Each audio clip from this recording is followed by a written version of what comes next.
الرجیم بسم اللہ الرحمن الرحیم الف لام میم ذالک الکتاب لا ریب فیہ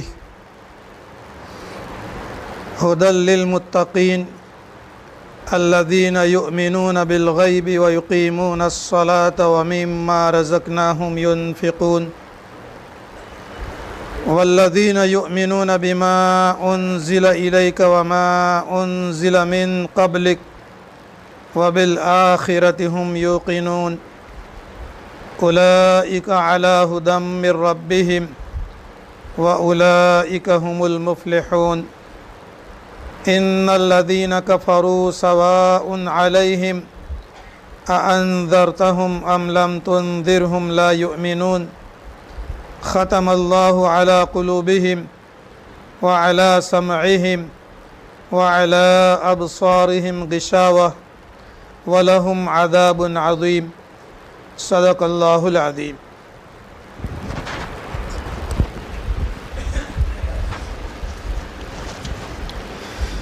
یہ سورہ بقرہ ہے۔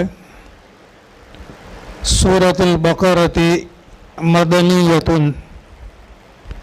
سورہ بقرہ مدنی ہے، مدینہ منورہ جانے کے بعد میں نازل ہوئی۔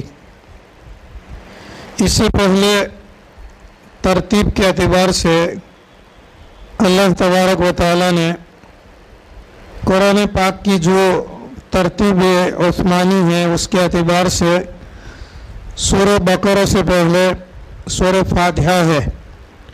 الحمدللہ رب العالمین الرحمن الرحیم مالک یوم الدین ایاک نعبد و ایاک نستعین۔ سورہ فاتحہ کے اندر میں بندے نے اللہ تبارک و تعالیٰ سے مطالبہ کیا تھا، ہم دن رات کے اندر میں جتنی بھی نمازیں پڑھتے ہیں، جتنی بھی رکعتیں پڑھتے ہیں، ہر رکعت کے اندر میں ہم سورہ فاتحہ پڑھتے ہیں۔ ہر مرتبہ اللہ تبارک و تعالیٰ سے دعا مانگتے ہیں، اہدنا الصراط المستقیم صراط الذین انعمت علیہم غیر المغضوب علیہم ولا الضالین۔ اے باری تعالیٰ ہمیں صراط مستقیم کی رہنمائی فرما، صراط مستقیم پر ڈال دے، ان لوگوں کا راستہ کہ جن پر تو نے انعام نازل فرمایا، صراط الذین انعمت علیہم، ان لوگوں کا راستہ جن پر تو نے انعام فرمایا۔ قرآن پاک کی تفسیر سب سے بہترین تفسیر وہ ہے، علماء نے لکھا ہے تفسیر القرآن بالقرآن، قرآن کی تفسیر قرآن سے۔ دوسرے نمبر پر تفسیر القرآن بالحدیث، قرآن کی تفسیر حدیث سے۔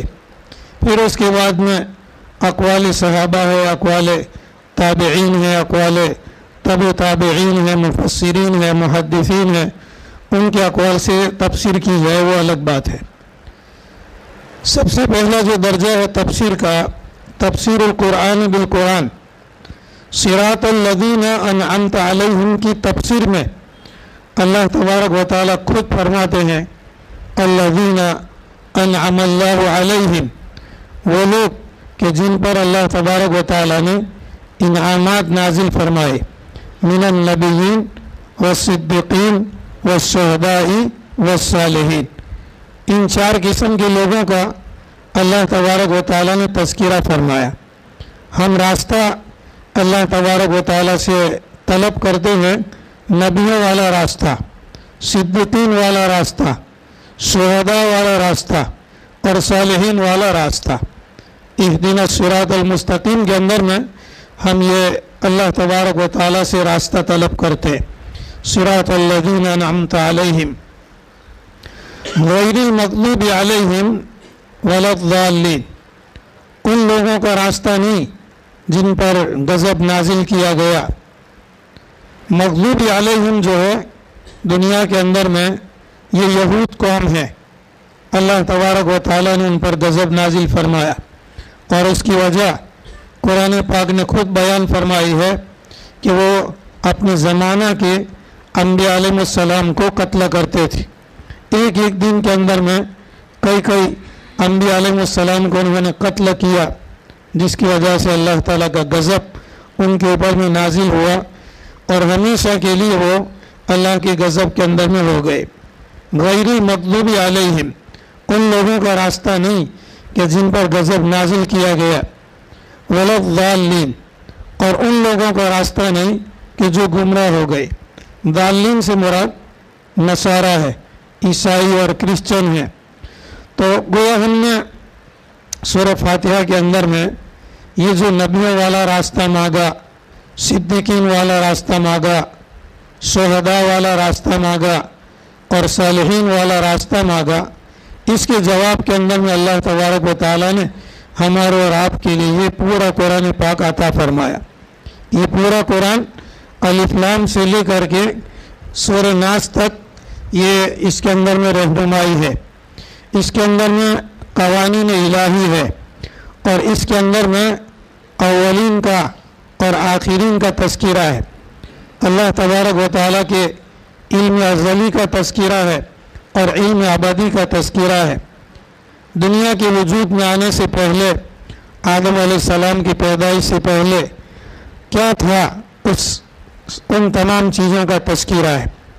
دنیا بنائی، اس کا تذکرہ ہے. دنیا فنا ہو جائے گی، آخرت آئے گی، ابد الآباد تک آخرت باقی رہے گی، اس کا تذکرہ ہے. اس اہدنا الصراط المستقیم کے جواب کے اندر میں یہ سورہ بقرہ جو ہے اللہ تبارک و تعالیٰ نے عطا فرمائی، پورا قرآن پاک بھی عطا فرمایا.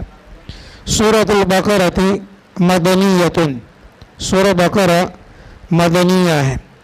اس سے پہلے والی مجلسوں کے اندر میں اور تفسیر کے درس کے اندر میں یہ بتایا گیا تھا کہ مکی اور مدنی کس کو کہتے ہیں. مکہ مکرمہ میں جو قرآن پاک نازل ہوا، جو صورتیں نازل ہوئی وہ مکی، اور مکہ سے ہجرت کرنے کے بعد مدینہ منورہ جانے کے بعد جو قرآن نازل ہوا، جو آیتیں صورتیں نازل ہوئی وہ مدنی. یہ اس کے اندر میں اختلاف بھی ہے علماء کے درمیان کے اندر میں کہ جو مکہ میں نازل ہوا وہ مکی، مدینہ میں نازل ہوا وہ مدنی. اس سے پتہ چلتا ہے کہ ہجرت کرنے کے بعد آپ صلی اللہ علیہ وسلم جب عمرہ کرنے کے لیے آئے، فتح مکہ کے لیے آئے، اس طریقے سے حجۃ الوداع کے لیے آئے، تو وہ قرآن پاک جو اس زمانے کے اندر میں نازل ہوا، ان لوگوں کے کہنے کے اعتبار سے وہ مکی کہلائے گا، اس لیے کہ مکہ میں اترا. اور جو لوگ کہتے ہیں کہ ہجرت سے پہلے جو قرآن نازل ہوا وہ مکی اور ہجرت کے بعد نازل ہوا وہ مدنی، ان کے اعتبار سے چاہے مکہ میں قرآن پاک نازل ہوا حجۃ الوداع کے موقع پر یا فتح مکہ کے موقع پر یا عمرہ کے موقع پر، یہ سب کا سب مدنی کہلایا. بہرکیف علماء کرام کا یہ متفق علیہ یہ قول ہے کہ ہجرت سے پہلے جو قرآن نازل ہوا وہ مکی اور ہجرت کے بعد نازل ہوا وہ مدنی، چاہے مدینہ منورہ میں نازل ہو، چاہے مکہ مکرمہ میں نازل ہو حجۃ الوداع کے وقت میں یا فتح مکہ کے وقت میں یا عمرہ کے وقت میں، یہ سب مدنی کہلائے گا. یہ سورہ بقرہ جو ہے مدنی ہے. بسم اللہ الرحمن الرحیم، شروع کرتا ہوں اللہ کے نام سے جو سب پر رحم کرنے والا، بہت رحم کرنے والا ہے. سب پر رحم کرنے والا، اور رحمان کا معنی سب پر رحم کرنے والا، اور رحیم کا معنی ہے بہت رحم کرنے والا.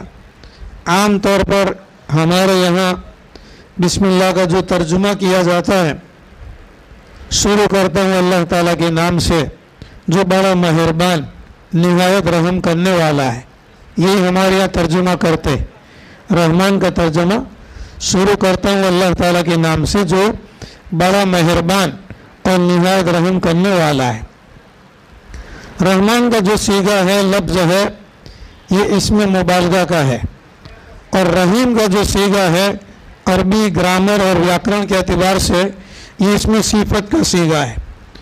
حضرت مولانا مفتی تقی عثمانی دامت برکاتہم نے ان دونوں عربی فصاحت اور بلاغت کی رعایت کرتے ہوئے رحمان کا ترجمہ کیا ہے سب پر رحم کرنے والا، اس لیے کہ حدیث شریف کے اندر میں آتا ہے کہ رحمان الدنیا و رحیم الآخرت، رحمان الدنیا اور رحیم الآخرت۔ رحمان الدنیا کا یہ مطلب ہے کہ اللہ تبارک و تعالی دنیا کے اندر میں سب پر رحم کرتا ہے، ایمان والوں پر، کافروں پر، مشرکوں پر، یہود پر، نصارہ پر، جانوروں پر، چرندوں پر، پرندوں پر، نہ معلوم اللہ تعالیٰ کی کون سی مخلوق جو سمندروں کے اندر میں ہے ان کے اوپر میں۔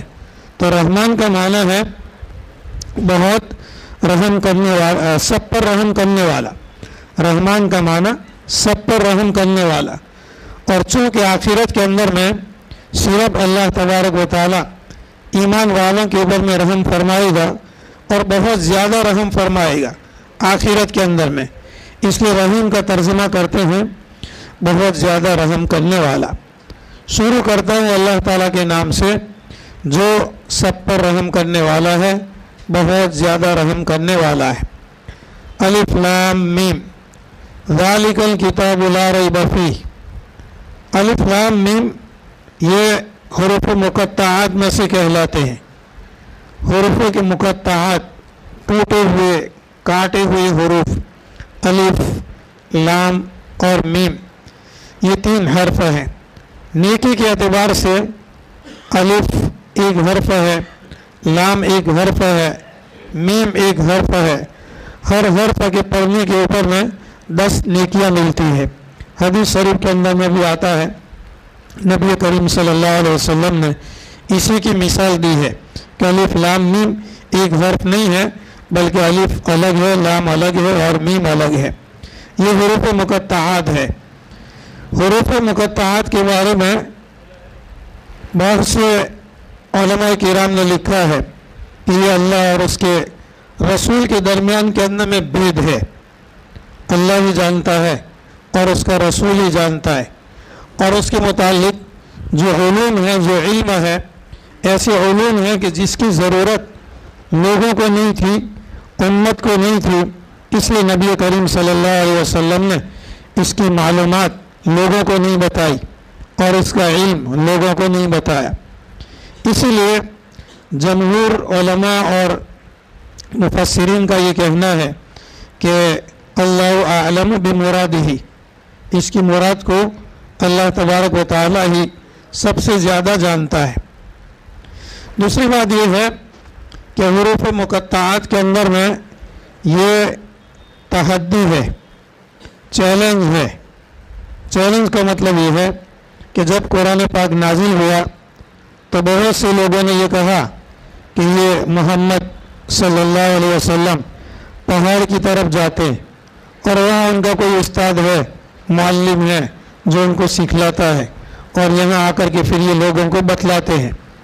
تو اللہ تبارک و تعالیٰ نے اس کے لیے آیت نازل فرمائی، چیلنج پھینکا کہ اگر تم اس شک کے اندر میں ہو کہ اللہ تبارک و تعالیٰ نے یہ قرآن پاک نازل نہیں فرمایا بلکہ یہ نبی کریم صلی اللہ علیہ وسلم نے اپنی طرف سے یہ قرآن پاک اگر گڑھا ہوا ہے تو تم بھی بنا کر کے لاؤ۔ وَإِن كُنتُمْ فِي رَيْبٍ مِّمَّا نَزَّلْنَا عَلَىٰ عَبْدِنَا فَأْتُوا بِسُورَةٍ مِّن مِّثْلِهِ، اگر تم کسی بھی قسم کے شک کے بارے میں ہو، وہ جو ہم نے نازل کیا ہمارے بندے پر یعنی حضرت محمد صلی اللہ علیہ وسلم پر، تو فَأْتُوا بِسُورَةٍ مِّن مِّثْلِهِ، اس جیسی کوئی صورت لے آؤ۔ تم سمجھتے ہو کہ ہم عربی جاننے والے ہیں، فصاحت اور بلاغت کے ہم ماہرین ہیں، اور حضرت محمد صلی اللہ علیہ وسلم اپنی طرف سے گڑھ کر کے لکھتے ہیں، تو تم بھی لے آؤ۔ فَأْتُوا بِسُورَةٍ مِّن مِّثْلِهِ وَادْعُوا شُهَدَاءَكُمْ، اور اپنے ساتھیوں کو بلاؤ، گواہوں کو بلاؤ، من دون اللہ، اللہ کے علاوہ جن کو تم پوچھتے ہو، ان کنتم صادقین، اگر تم اپنے दावे के अंदर में सच्चे हो।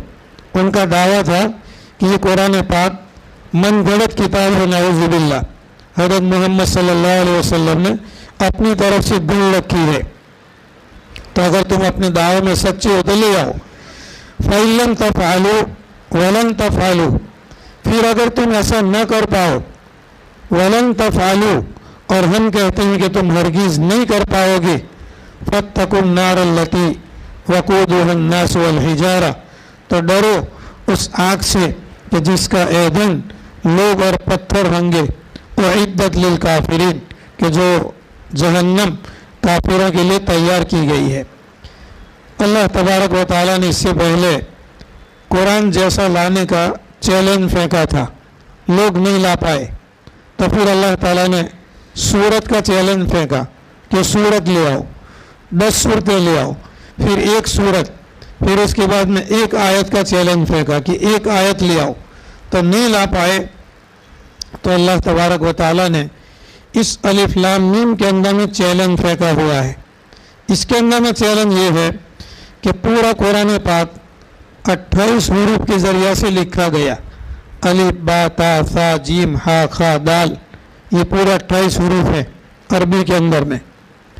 और ये जो हुरूफ मुक़त्तआत है, अलिफ लाम मीम या साद या नून या अलिफ लाम रा, अलिफ लाम मीम रा, अलिफ लाम मीम साद, यासीन तासीम तासीम मीम, काफ हो या आइन साद, हामीम ऐन सीन काफ, ये कुरान पाक के अंदर में 29 जगहों के अंदर में है। अलिफ लाम मीम, अलिफ लाम मीम रा वगैरह 29 हुरूफ मुक़त्तआत है। और इन हुरूफ मुक़त्तआत के अंदर में 28 हुरूफों में से अल्लाह तबारक व तआला ने 14 हुरूफ इस्तेमाल किए हैं। हुरूफ हिजाइया जो तख्ती है, अलिफ बा की तख्ती, उसके अंदर में 28 हुरूफ है। पूरा कुरान पाक 28 हुरूफों के ज़रिए से लिखा गया है अरबी ज़बान के अंदर में। और अरब लोग इसके तर्जुमे को, माने को, मतलब को, तफसीर को सब कुछ समझते थे। तो अल्लाह ताला ने 28 हुरूफ के अंदर में से 14 हुरूफ के ज़रिए से हुरूफ मुक़त्तआत को लिखा और अरबी जानने वालों को चैलेंज फेंका कि ये कुरान पाक जो 28 हुरूफों से लिखा गया है उसको तुम समझते हो, जानते हो, इसको समझो जो 14 हुरूफ के ज़रिए से लिखा गया है। पूरी तख्ती के जो हुरूफ है 28, उसको अल्लाह ताला ने इस्तेमाल नहीं किए, 14 हुरूफ इस्तेमाल किए और चैलेंज फेंका कि अगर तुम कुरान के अलावा जो फसाहत और बलागत है अरबी ज़बान की जानते हो तो ऐसा कुरान पाक लिखो या उसका माना और मतलब बताओ। कोई भी इसका माना और मतलब ला नहीं सका। ये है हुरूफ मुक़त्तआत, ये चैलेंज है। अलिफ लाम मीम, ज़ालिकल किताबु ला रैब फीह। ज़ालिका का माना है वो। दूर दूर की तरफ अगर अरबी ज़बान में इशारा करना हो तो उसके लिए ज़ालिका लाया जाता है। और करीब के लिए अगर किसी चीज़ की तरफ इशारा करना हो तो हाज़ा लाया जाता है। मुज़क्कर नर के लिए हाज़ा और मुअन्नस के लिए हाज़िही लाया जाता है। और दूर के लिए ज़ालिका नर के लिए, मुज़क्कर के लिए, और दूर के लिए अगर मुअन्नस है, नारी है, तो तिल्का लाया जाता है।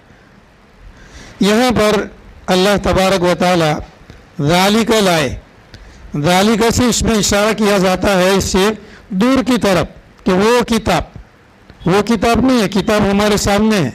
ज़ालिकल किताबु तर्जुमा ही होना चाहिए कि ये किताब, तो किताब हमारे सामने है, तो ज़ालिका नहीं हाज़ा लाना चाहिए था। अलिफ लाम मीम हाज़ल किताबु ला रैब फीह, ये वो किताब है कि जिसके अंदर में कोई शक नहीं है। तो फिर क्या वजह है कि ज़ालिका लाया गया और हाज़ा को इस्तेमाल नहीं किया गया। एक बात उलमा किराम ने लिखी है कि लोहे महफूज के अंदर में ये कुरान पाक था। अल्लाह तबारक व तआला ने आसमानी दुनिया पर लैलतुल क़द्र में रमज़ान के महीने के अंदर में पूरा कुरान पाक उतार दिया। लोहे महफूज से आसमान दुनिया पर, और आसमान दुनिया से नबी करीम सल्लल्लाहु अलैहि वसल्लम पर थोड़ा थोड़ा आहिस्ता आहिस्ता धीरे धीरे नाजिल किया गया। तो गया ज़ालिका लाकर अल्लाह तबारक व तआला ये इशारा फरमाते हैं नबी करीम सल्लल्लाहु अलैहि वसल्लम को और आप सल्लल्लाहु अलैहि वसल्लम की उम्मत को और हमें और आपको कि वो किताब कि जो लोहे महफूज के अंदर में थी, वो किताब कि जो आसमान दुनिया के ऊपर में थी, अब तुम्हारे ऊपर में नाजिल की जा रही है। ला रैब फीही, इसके अंदर में किसी किस्म का शक और किसी किस्म का शुबा नहीं है। एक मतलब तो उलमा किराम ने ये लिखा, इसलिए हाजा की जगह के ऊपर में ज़ालिका लाया गया। और दूसरी फसाहत और बलागत के अतबार से उलमा किराम ने लिखा है कि ज़ालिका ये इसमें इशारा बईद अल्लाह तबारक व तआला ने ताज़ीम के लिए इस्तेमाल फरमाया, इज़्ज़त के लिए इस्तेमाल फरमाया। कभी ऐसा होता है कि आदमी एक होता है लेकिन उसको जो खिताब किया जाता है, उससे जो बात की जाती है, तो एक जमा के सीगे के साथ बात की जाती है। एक आदमी है कि तूने कहा, देखेंगे तो अरबी ज़बान के अंदर में अंत आएगा, क्या अंत कुल, तूने कहा।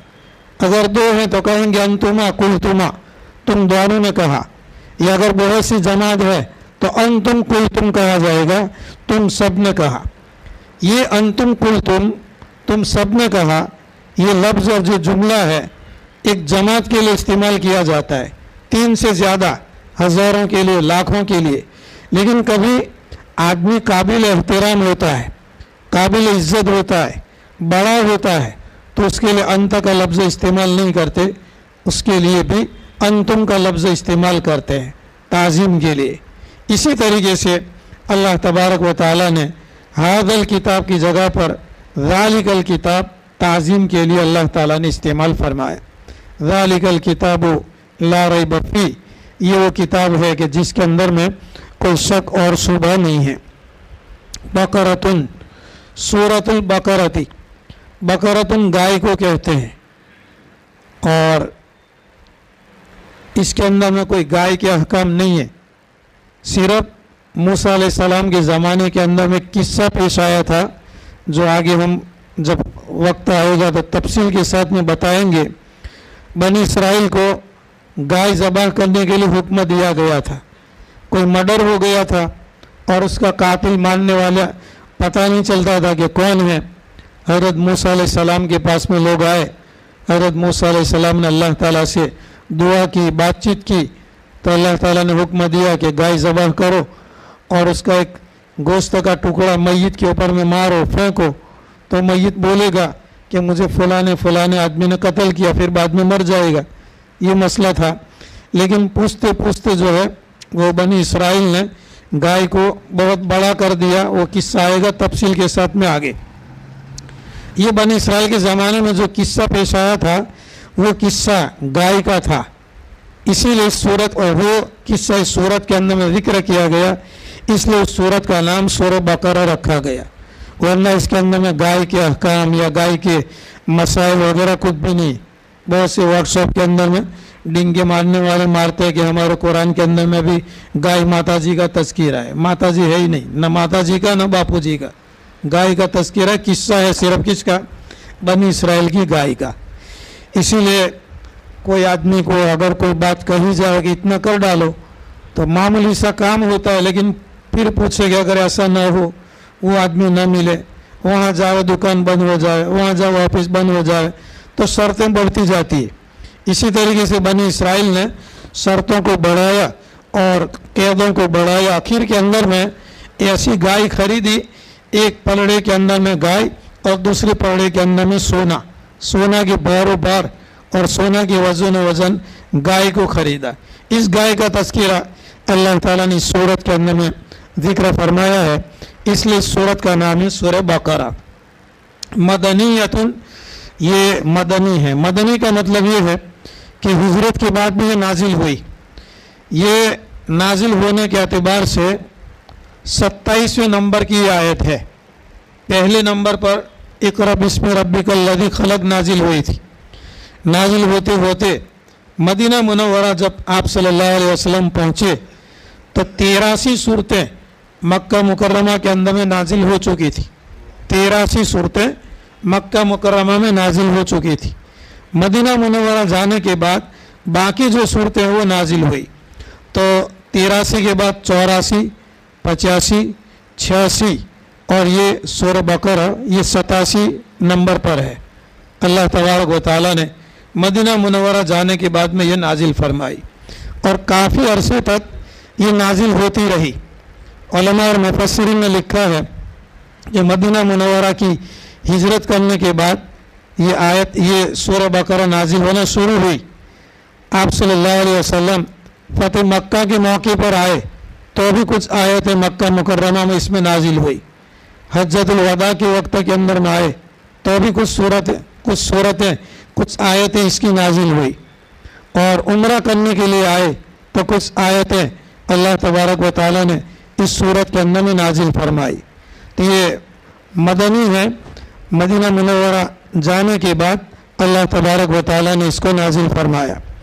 अलिफ लाम मीम अल्लाहु अअलमु बिमुरादिही बिज़ालिक कि अल्लाह ताला ही इसकी मुराद को सबसे ज़्यादा जानता है। ज़ालिकल किताबु ला रैब फीह ये वो किताब है जिसके अंदर में कोई शक नहीं है, कोई शुबा नहीं है। बहुत से लोगों ने कुरान पाक के बारे में शक किया और शुबा किया।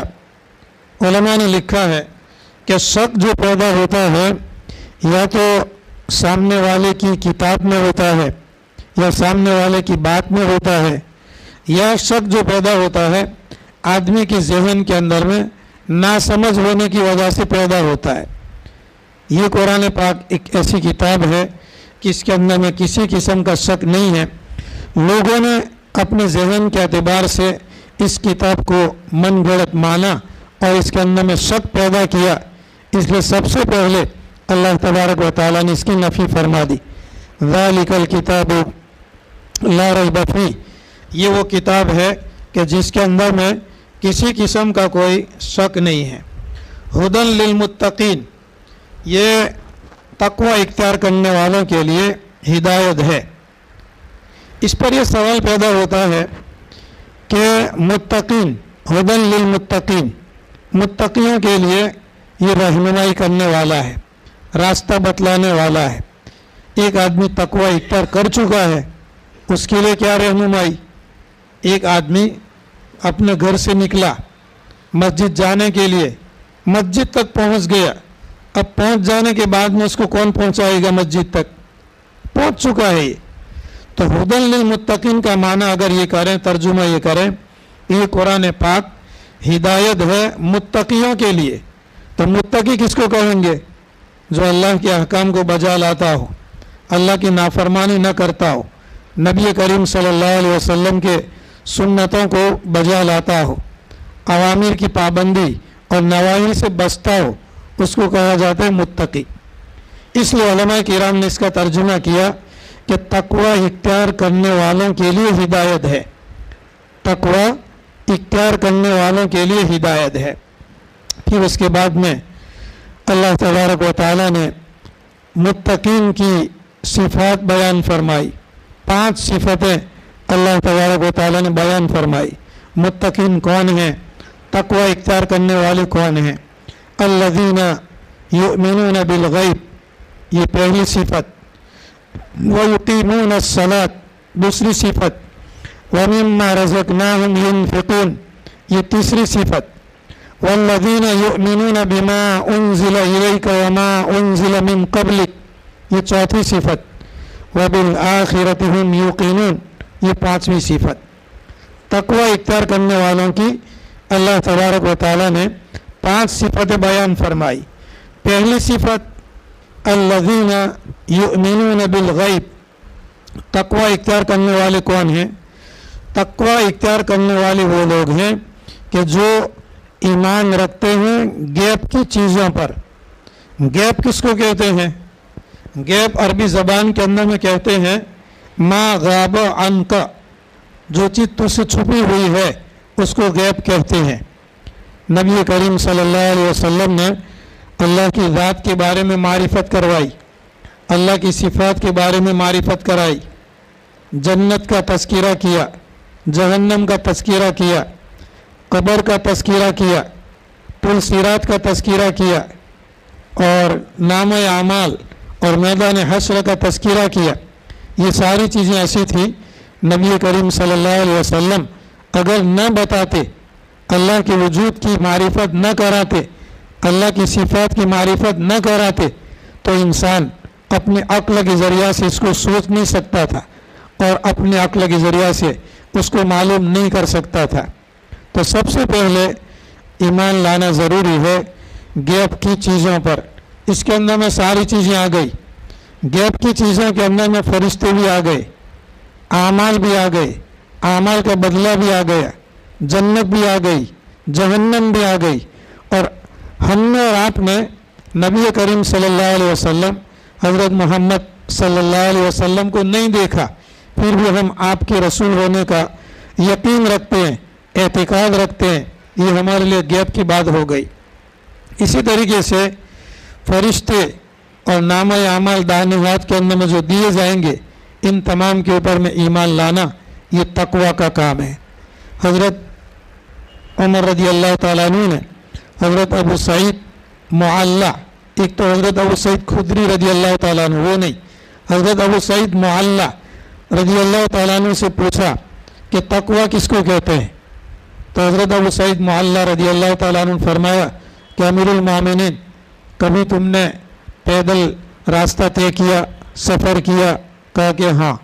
کہ کبھی ایسے راستے سے گزرے کہ جس راستے کے اندر میں کانٹے دار درخت ہوں، جھاڑیاں ہوں؟ تو کہ ہاں، ایسے راستے سے گزرے۔ تو آپ نے کس طریقے سے اس راستے کو پار کیا اور طے کیا؟ تو حضرت عمر رضی اللہ تعالیٰ نے فرمایا کہ میں زمین پر دیکھ دیکھ کر کے قدم رکھتا تھا کہ کہیں قدم کے اندر میں کانٹا چبھ نہ جائے، اور اپنے دامنوں کو دونوں طرف سے جھاڑیوں اور کانٹوں سے بچا کر کے سمیٹ کر کے میں نکلتا تھا۔ تو حضرت ابو سعید معلّہ رضی اللہ تعالیٰ عنہ نے فرمایا کہ اسی کو تقوی کہتے ہیں، ذالک التقوی، اسی کو تقوی کہتے ہیں کہ آدمی اپنی زندگی بسر کرے تو مکلف اور پابند ہونے سے لے کر کے وفات تک اپنے آپ کو گناہوں سے بچائے رکھے، اللہ تبارک و تعالیٰ کے اوامر کی اور احکام کی پابندی کرے، اور نبی کریم صلی اللہ علیہ وسلم کے سنتوں کو بجا لائے اور نبی کریم صلی اللہ علیہ وسلم کے طریقوں کے مطابق زندگی گزارے۔ اسی کا نام ہے ایمان بالغیب۔ دوسری بات ہے وَيُقِيمُونَ الصَّلَاةَ، نماز کو قائم کرتے ہیں۔ وَيُصَلُّونَ الصَّلَاةَ نہیں کہا، نماز پڑھتے نہیں کہا، نماز قائم کرتے ہیں۔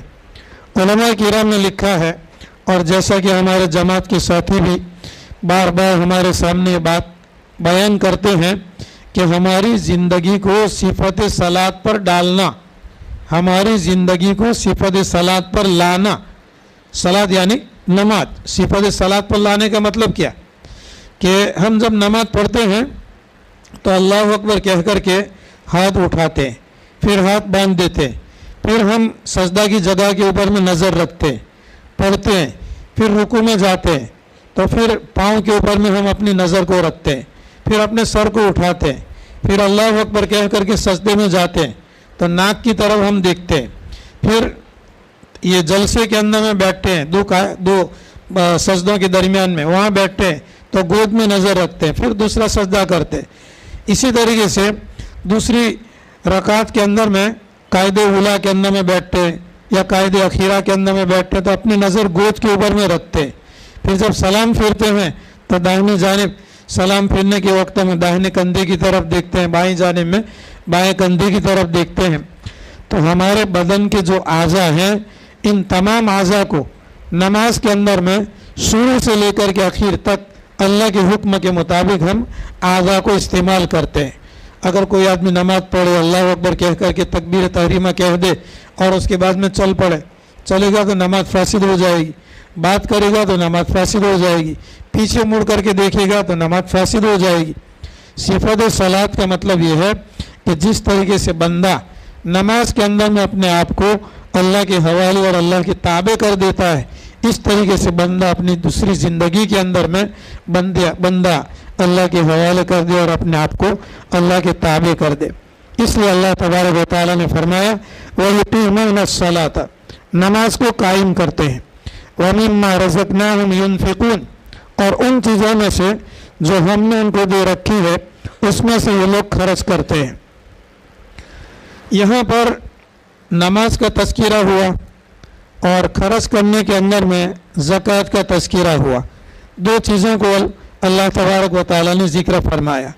यानी इबादत के अंदर में एक इबादत बदनी इबादत होती है, बदनी इबादत, जैसे रोज़ा बदनी इबादत है, नमाज बदनी इबादत है, ज़कात माली इबादत है, और हज जानी और माली इबादत है। जान भी लगती है, माल भी लगता है। रोज़े के अंदर में माल नहीं लगता, नमाज के अंदर में माल नहीं लगता, इबादत है। और ज़कात के अंदर में जान नहीं लगती, माल लगता है। और हज के अंदर में दोनों लगता है, जान भी लगती है और माल भी लगता है। तो इन इबादतों के अंदर में से अल्लाह तबारक व तआला ने एक इबादत जानी जो नमाज है उसका जिक्र फरमाया, बाकी सारी इबादतें आ गई। और दूसरा माली इबादत जो ज़कात है उसका तज़किरा फरमाया और बाकी सारी चीज़ें उसके अंदर में जिक्र फरमा दी। वल्लज़ीना युमिनूना बिमा उन्ज़िला इलैक, और वो लोग के जो ईमान रखते हैं उन चीज़ों पर जो आप पर नाजिल किया गया। मक्का के मुशरिकीन और कुफ़ार ने कुरान पाक का इनकार किया। यहूद और नसारा उन्होंने कुरान पाक का इनकार किया, तो ये इनकार करने वाले मोमिन नहीं हो सकते। ईमान के लिए ज़रूरी है कि अल्लाह तबारक व तआला ने जो नबी करीम सल्लल्लाहु अलैहि वसल्लम पर उतारा उस पर ईमान लाना ज़रूरी। इसीलिए यहूद मूसा अलैहिस्सलाम की किताब पर, नसारा ईसा अलैहिस्सलाम की किताब पर ईमान लाए और कुरान पर ईमान नहीं लाए। इसकी वजह से वो मग़ज़ूबी अलैहिम और ज़ालिमीन कहलाए। हर एक के लिए ज़रूरी था कि नबी करीम सल्लल्लाहु अलैहि वसल्लम पर उतारी जाने वाली किताब पर यानी कुरान पाक पर ईमान लाते। तो आप अल्लाह ताला ने फरमाया वल्लज़ीना युमिनूना बिमा उन्ज़िला इलैका, वो लोग कि जो ईमान रखते हैं, लाते हैं उन चीज़ों पर जो आप पर नाजिल की गई। वमा उन्ज़िला मिन क़ब्लिक, और वो जो आपसे पहले नाजिल किया गया। ये हमारे और आपके लिए ज़रूरी है। कुरान पर ईमान लाना हमारे और आपके लिए ज़रूरी है, मोमिन होने के लिए, मुसलमान होने के लिए। इसी तरीके से वमा उन्ज़िला मिन क़ब्लिक पर हमारे और आपके लिए ईमान लाना ज़रूरी है कि वो चीज़ें कि जो आपसे पहले नाजिल की गई, यानी कुरान पाक से पहले, आप सल्लल्लाहु अलैहि वसल्लम से पहले जो किताबें नाजिल की गई उस पर ईमान लाना हमारे लिए ज़रूरी है। अब एक बात और वजाहत से समझ लें कि कुरान पाक पर ईमान लाना और उस पर अमल करना हमारे लिए ज़रूरी है। कोई आदमी कुरान पाक पर ईमान नहीं रखता, नाऊज़ु बिल्लाह, कुरान पाक के कलाम इलाही होने का अगर इनकार करता है तो आदमी ईमान से निकल जाता है, काफिर हो जाए। चाहे वो नमाज पढ़े, रोज़ा रखे, ज़कात दे, हज अदा करे, कुछ भी करे, कहा कि मैं कुरान पाक को नाऊज़ु बिल्लाह अल्लाह ताला की किताब नहीं मानता, तो वो काफिर हो जाता है। ईमान लाना ज़रूरी है। वमा उन्ज़िला मिन क़ब्लिक के अंदर में हम अगली किताबों पर भी ईमान रखते हैं। हम तौरात को मानते हैं कि मूसा अलैहिस्सलाम पर अल्लाह तबारक व तआला ने तौरात नाजिल फरमाई। इंजील को मानते हैं, अल्लाह तबारक व तआला ने हज़रत ईसा अलैहिस्सलाम पर इंजील को नाजिल फरमाया। ज़बूर को मानते हैं, अल्लाह तबारक व तआला ने हज़रत दाऊद अलैहिस्सलाम पर ज़बूर नाजिल फरमाई। और कुछ सहीफ़े इब्राहीम अलैहिस्सलाम पर और कुछ सहीफ़े हज़रत मूसा अलैहिस्सलाम पर अल्लाह ताला ने नाजिल फरमाए। ये आसमानी किताबें थी एक ज़माने के अंदर में, हम उस पर ईमान लाते हैं और हम ईमान रखते हैं। उसके ऊपर में जो भी अल्लाह ताला ने नाजिल किया था हम उसके ऊपर में ईमान रखते हैं। उस पर अमल करना हमारे और आपके लिए ज़रूरी नहीं है, इसलिए कि कुरान पाक आया और आसमानी जितनी भी किताबें थी सारी की सारी किताबें जो है मनसूख हो गई। कुरान पाक पर इजमाली तौर पर اور تفصیل کے ساتھ میں ایمان لانا ضروری ہے۔ اس کے بعد میں 5ویں صفت تقوی اختیار کرنے والوں کی اللہ تبارک و تعالیٰ نے بیان فرمائی، وَبِالْآخِرَةِ هُمْ يُوقِنُونَ، کہ یہ تقوی اختیار کرنے والے لوگ وہ ہیں کہ جو آخرت کے اوپر میں ایمان رکھتے ہیں، آخرت کے اوپر میں یقین رکھتے ہیں، مرنے کے بعد آنے والی زندگی اور مرنا اور قبر اور حشر اور نشر اور پل صراط وغیرہ کے اوپر میں ایمان رکھتے ہیں۔ آخر کے اندر میں اللہ تعالیٰ فرماتے ہیں کہ جس آدمی کے اندر میں یہ 5 صفات پیدا ہو جائے، الذین یؤمنون بالغیب، غیب پر ایمان لاوے، ویقیمون الصلاۃ، اقامت صلاۃ، ومما رزقناہم ینفقون، زکوٰۃ دے، مال خرچ کرے، والذین یؤمنون بما انزل الیک وما انزل من قبلک، قرآن پر اور اگلی کتابوں کے اوپر میں ایمان لاوے، وبالآخرۃ ہم یوقنون، آخرت کے دن پر ایمان لاوے، یقین رکھے، اولئک علی ھدی من ربہم، وہی لوگ ہیں ہدایت کے اوپر میں اپنے پروردگار کی طرف سے، واولئک ھم المفلحون، اور یہی لوگ ہیں کامیابی اختیار کرنے والے۔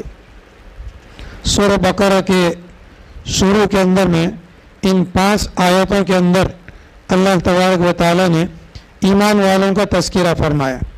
اس کے بعد میں 2 آیتیں ہیں، ان الذین کفروا سے لے کر ولہم عذاب عظیم تک 2 آیتیں، اس کے اندر میں اللہ تعالیٰ نے بے ایمانوں کا اور کافروں کا اور مکہ کے مشرکین اور کافروں کا تذکرہ فرمایا، اور ومن الناس من یقول سے لے کر 13 آیتوں کے اندر میں اللہ تبارک و تعالیٰ نے منافقین کا تذکرہ فرمایا۔ تو ایمان کے متعلق جو 5 آیتیں تھیں آپ کے سامنے مختصر طور پر عرض کی گئی، آئندہ ان الذین کفروا سے لے کر کے آئندہ کل عرض کریں گے۔